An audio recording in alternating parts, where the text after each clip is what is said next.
So the last video that I did was the unveiling or unboxing of all the components that I bought for the upgrades of the suspension for the Defender. Obviously we walked you through everything that we'd purchased to upgrade, and I finally got it done over the long weekend that we had recently. And this is how everything looked after taking it out, and as you'll see in a moment, it's pretty average. As you can see, these bushes are absolutely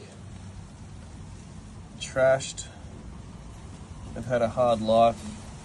I'm not sure how long they were in there for.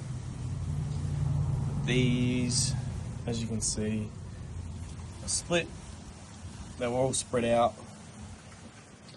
This here, I believe, is the rear shocks. I knew that the left-hand rear one was leaking significantly, as you can see here, the one on the right. They're pretty filthy. You can imagine that they would be pretty dirty being under the car. The rear trailing arms, so they were the standard ones that were straight. And before replacing them, I could see that there was a bit of space in between the bush and these washers or plates. I did read up that it's better to upgrade them if you've got a lift kit, and we do have a 2-inch lift in the Defender in Echo. These were the original brackets for the rear shocks. I've gone pin to pin, and I think I mentioned that in the other video, and did away with the eye to pin. Just again, reading up, it sounded as if they're more prone to breaking the eye end of the rear shocks. So as you can see there, the eye and pin, so we've gone pin to pin, and I'll show you soon underneath the car. That's the front. The blue one there is the front steering damper, and then the front shocks, which didn't look too bad. Again, I don't know when all of this was done previously or by the previous owner, so I'm not quite sure how old they are, but they don't look too bad. Worth replacing anyway, just for peace of mind for ourselves, because we want to get away more in the caravan and we want to be towing more. And these are the rear mud flaps. We did go to Robe, took the caravan away to Robe, and the left-hand rear mud flap kept blowing up and getting caught on the left-hand rear wheel and wore it out. So I've replaced those and gone for some heavier duty stuff.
Now, she's looking pretty dirty at the moment. We just got back from a 5,000 kilometre round trip to the Sunshine Coast. We did do some off-roading, went through some creeks. Wasn't on purpose.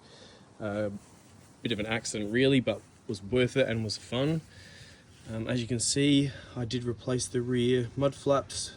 These ones were are from Gwyn Lewis that we put up in the previous post.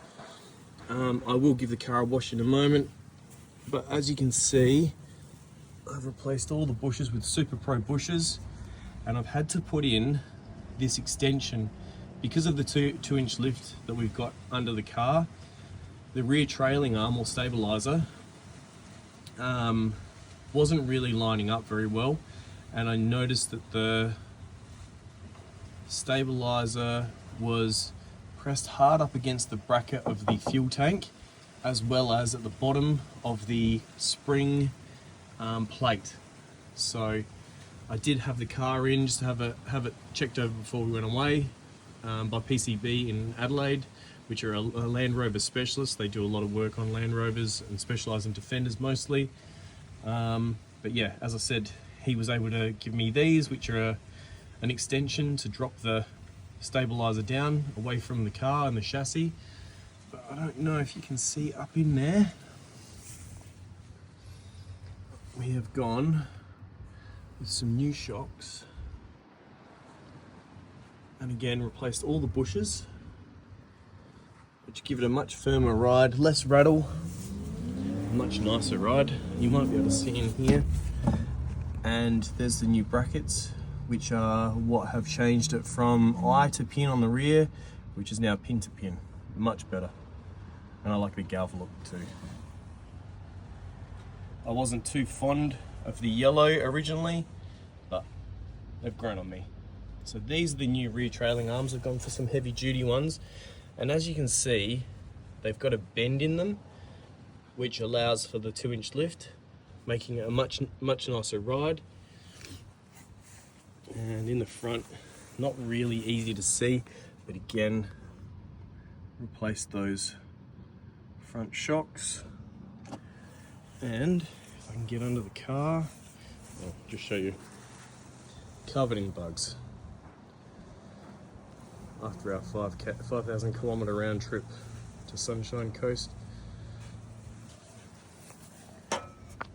New steering damper. I was looking at going to return to centre for these, but reading up, they're not really designed for the Defenders because they're a bit more of a real rugged sort of ride. But there you go. That's all the upgrades we've done so far. There's a few more in the pipeline, which we'll get to on another video.